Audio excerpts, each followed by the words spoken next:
बोडके सवाल Maharashtra TV news मध्ये आपले स्वागत। आपण पाहतात सवाल महाराष्ट्राचा, तुमचा आमचा सर्वसामान्य जनतेचा सवाल महाराष्ट्राचा। सुरुवात करूया आजच्या ताज्या घडामोडींनी।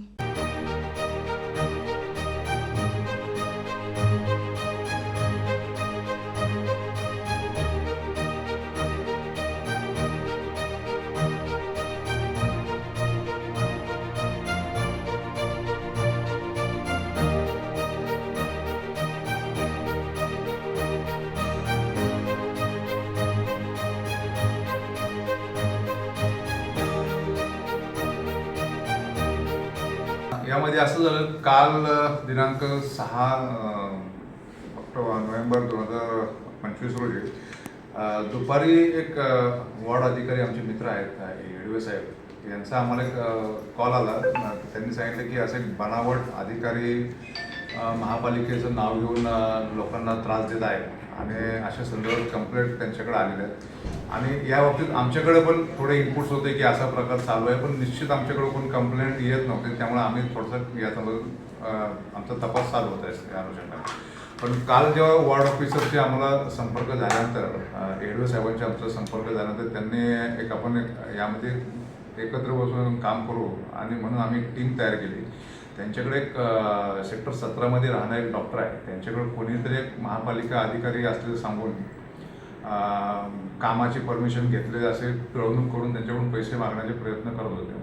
पण ही गोष्ट आम्हाला समजली, त्यानंतर आम्ही वॉर्ड ऑफिसर आणि आम्ही सगळे एकत्र येऊन आमचे डिटेक्शनच्या टीमचे PSI सांगळे आणि पोलीस शिपाई आहिरे आणि इतर टीम सगळ्यांनी आणि PI क्राईम यांच्याशी आम्ही चर्चा करून माननीय DCP झोनवन सर आणि SAP वाशी विभाग यांच्या मार्गदर्शनाखाली आम्ही वाशी सेक्टर 17 या ठिकाणी असणारा नवरत्न हॉटेल या ठिकाणी आम्ही ट्रॅप सापळा रचला आणि त्यामध्ये फिर्यादी यांनी यातला जो संशयित इसम सुरुवातीला होता हंसाटे, त्याचं नाव नंतर आम्हाला डिस्क्लोज झालं, त्याला त्या ठिकाणी बोलून चर्चा करून त्या ठिकाणी त्यांनी 25,000 रुपये खंडणी एक तोत्या अधिकारी तुमच्या इमारतीचं जे दुरुस्तीचं काम चालू आहे त्यासाठी तुम्ही जी परवानगी घेतली नाही आणि त्याचा नियमाचा भंग केला असे कारण दाखवून त्यांच्याकडून त्यांनी 25,000 रुपये मागितले आणि त्या 25,000 रुपयातले पार्ट रक्कमची 5,000 रुपये तिथे देण्याचा त्यांनी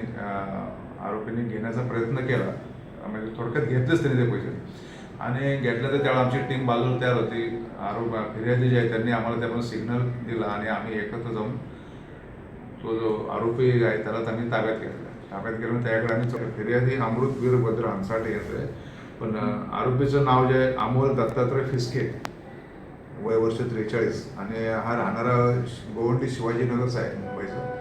तर याला पोलीस स्टेशनला आम्ही चौकशी केली, त्याच्याकडून माहिती घेतली तर त्याच्याकडे असे बरेच प्रकार त्यांनी यासारखे नवी मुंबईमध्ये केल्याचं असं सध्या तरी निष्पन्न होतं, याबाबत आम्ही अधिक माहिती घेत आहोत आणि त्यांनी जो काय हा जो फिर्यादी अमृत हंसाटे यांच्याकडून ते पैसे खंडणी घेतली आणि तो त्या अधिकारी असल्याचं आम्हाला लक्षात आलं, तो काय महापालिकेचं आम्ही माहिती घेतली असता असं कुठला अधिकारी महापालिकेत नाही आहे नवी मुंबई कॉर्पोरेशनमध्ये। त्याप्रमाणे आम्ही त्याच्याविरुद्ध गुन्हा दाखल केलेला 547/25 आणि BNSS कलम 204, 308, 2 प्रमाणे आम्ही गुन्हा दाखल केलेला आहे आणि याचा तपास आम्ही करत आहोत। आणि माझे या निमित्ताने नवी मुंबईतील रहिवाशांना आव्हान आहे की अशा प्रकारे कुठं कोणाची फसवणूक झाली असेल किंवा असा प्रकार घडला असेल तर त्यांनी आमच्याशी संपर्क साधावा आणि या आरोपीने अशा प्रकारचे भरपूर गुन्हे केल्याचं आम्हाला प्राथमिक दृष्ट्या दिसत आहे। तरी त्या अनुषंगाने आम्हाला जनतेला आव्हान आहे की आम्हाला तपासात सहकार्य करून किती रक्कम हस्तगत करण्यात आली? आता या आरोपीकडून आपण 25,000 खंडणी मागितलेली, त्यातले 5,000 रुपये आपण हस्तगत केलेले आहेत आणि त्याच जोडीला त्याच्याकडे महापालिकेचे आय कार्ड्स पण आम्हाला मिळालेले आहेत। बाकी जे आधार कार्ड, पॅन कार्ड तर ते सगळे कार्ड आम्ही ताब्यात घेतलेले आहेत आणि आम्ही त्याची चौकशी करतो। यासोबत सर अजून आरोपी आहेत का? आता तपासात तर सध्या हा एकच दिसतो, पण अजून असण्याची शक्यता आहे। आम्ही पूर्ण खोलात जाऊन तपास करत आहोत याचा आणि जे काय तपासात निष्पन्न होईल त्याप्रमाणे आम्ही संपूर्ण महाराष्ट्रातील ताज्या घडामोडी जाणून घेण्यासाठी सवाल महाराष्ट्राला सबस्क्राईब करा आणि दाबा बेल आयकॉन आमच्या रोजच्या अपडेट्स पाहण्यासाठी। धन्यवाद।